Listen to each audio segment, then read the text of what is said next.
What's up, YouTube? I'm here to do my recap of UFC 182. Sorry I haven't been doing these. It's just that, nobody was really commenting or anything, so I didn't know if people wanted me to do it. But I heard some of my friends say they did want to see it, so I'm gonna start. I'm gonna do predictions and recaps from now on, and sometime next week I'm gonna start doing the Avatar videos, like I said I was. It was just I was busy with Christmas and all that, so I didn't really have time.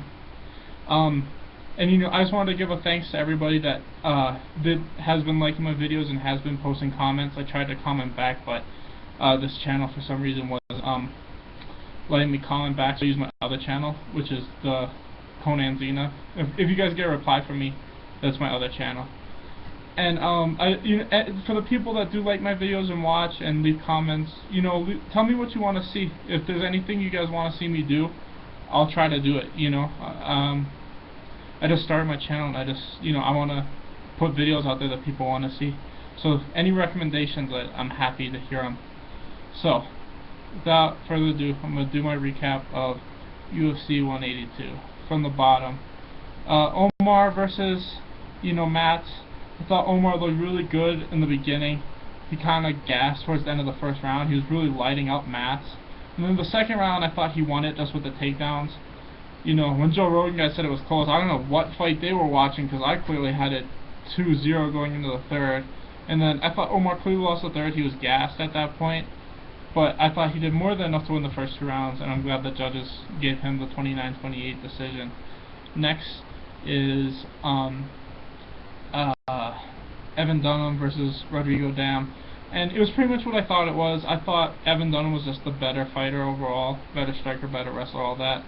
And, I thought Evan Dunham would get the finish. Rodrigo Dam's just a pretty tough dude, but now Rodrigo Dam record is like 12-9 or 12-10.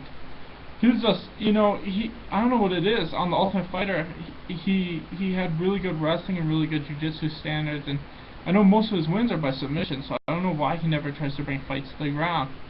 It doesn't make sense to me, in all honesty. I think he's wasting.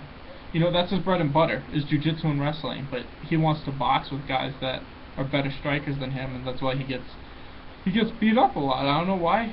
And, I can understand against Evan Dunham why he tried to strike, because Evan Dunham actually is probably a better wrestler than him, but all of his fights in the UFC, except for this one, the fight against Alec Prince, I think he was the better wrestler, but he never wrestled. So, he has no one to blame but himself. I mean, aside from his last two fights, I thought he was the better wrestler than everybody's fought so far. He's probably going to get cut just because he's lost like 3 or 4 in a row, so sucks, but good win for Evan Dunham. Next we got Sean Jordan versus Jared Cornier. And, I thought it was going to be technical like it was. I thought there'd be a little bit more wrestling, and I thought Sean Jordan would get the knockout, but in like the third. But he caught him with like an overhand right off of like a counter, and he knocked him out. Good win for Sean Jordan, first round knockout. Most of these fights were kind of technical, but they were all boring. Next we got Cody Garbrandt versus Marcus Brimage, and one of the people that left me a comment said that this guy was somebody to look out for, and he was. I mean, the fight was pretty much over. He'd won all the rounds 1 and 2 with better striking, and then the last 30 seconds he really lit Marcus Brimage up and finished him with like 5 or 10 seconds left in the round. And I think it was like one of the latest stoppages ever in bantamweight history, so good for, what I mean? That's what you gotta do if you want a bonus. You gotta try to get a stoppage. Next, Paul Felder versus Danny Castillo, and I just had a feeling about this one. I thought Paul Felder looked really good in his debut, and that fight was on like 10 days notice, and I thought if he had a full camp for a fight, he'd probably look a lot better. And he was supposed to fight on the McGregor card, which is only in a couple weeks, so he was pretty, and he trains with Donald Cerrone, so like, Joe Rogan was saying, he was pretty much towards the end of his training camp anyway, so even though he took this fight on short notice, he was in much better condition than he was for his debut. And he won by spinning back fist, the third person, John Makdessi, and that bullshit one that stuff got over Matt Serra. I don't think, if you ever actually seen that fight between Matt Serra and the black guy, I can't remember his name, Shoney Carter. Shoney Carter hit him with the spinning back fist, and then Matt Serra fell down, but he looked conscious to me, and the ref just kind of stopped it. You know, there was no follow-up punches or anything. Matt Serra got hit with that spinning back fist, fell to his back, and looked like he was waiting for Cerrone to jump into his guard, and the ref stopped the fight, and there was like 5 seconds left. I was like, that's some bullshit. Like, if you actually watch that fight, it wasn't like this one where Dan Castillo's out, or the John Makdessi one where, I forget who John Makdessi knocked out, but these guys were out. I thought Matt Serra was conscious, he was just rocked really bad. There's only like 5 seconds left in that fight, too. So, I'm just saying, actually watch that fight if you've never seen it. That was some bullshit stoppage. But good win for Paul Felder. Next, Hector Lombard versus Josh Burkman. I thought Josh Burkman won the first round and then lost the other 2. My only problem with this fight is I noticed that a lot of the time stuff like that happens. Judges will give unanimous decisions to guys even if they've lost a round, just if the round's close. I remember it happened with Phil Davis and Little Nog. I thought Little Nog clearly won the first round of that fight, if you guys have ever seen it, and then he lost the second 2, but all 3 judges gave it to Phil Davis 30-27. That, you know, I don't like that. It's because I remember in the Jose Aldo fight, wasn't against Chad Mendes, the second one, didn't like 2 of the judges score at like 49-46, or like one of them 50-45. It was not that one-sided, you know what I mean?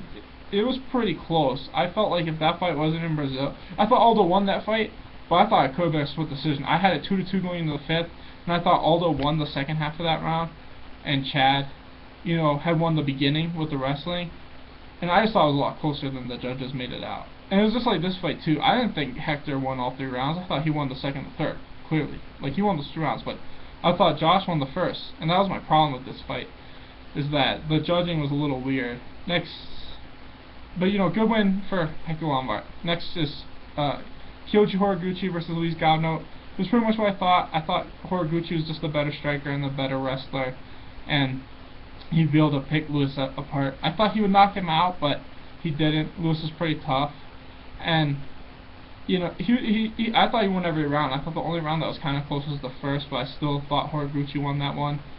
I know one judge gave it to Horiguchi, the other 2 30-27. You know, either way, it wasn't. All these fights are kind of boring, in all honesty. They weren't bad. They were just really technical, and it's okay when you see like a couple of those, you know what I mean? But when the whole card's like that, it's like, come on. You know, it's like when they wrestle against the cage. It's cool to see that once in a while, but when the whole card's like that, that's when it gets kind of boring. Okay, next fight. Brad Tavares versus Nate Marquardt. I wanted Brad to win. I didn't pick him. I picked Nate just because Brad was looking like garbage in his last 2 fights. But he looked super good in this fight, and Nate looked really slow and really old. And this was like all the previous fights on the card. It was just really technical. I thought Brad won every round. You know, his jab was looking really badass, I won't lie. His jab was really, I mean, Brad's jab looks like it's probably, I'm not saying he's the best striker in that division, but I think he probably has one of the best jabs in the middle. Like I said, his jab is really badass. Like, if you watch it, it's a fast, quick, straight jab. Next, Cerrone versus Myles Jury. This was the most exciting part until the title fight, obviously. And, you know, Cerrone, you know, Myles took Cerrone down. Cerrone went for the omoplata, got on top, took Myles back, won the first. The second round was pretty much Myles trying to take it to the other ground. He couldn't, and then he was just getting outstruck. And then the third, Cerrone landed a nice head kick on Myles, and Myles was all shaky. And Jury just, you know, he couldn't do anything after that. I think he was almost out on his feet, and he was just trying to survive the last 2 minutes, because Cerrone was really lighting him up the last 2 minutes. And it was an easy decision win for Cerrone, 30-27, and I think that's either 6 or 7 in a row for him, so he should be getting a title shot pretty soon.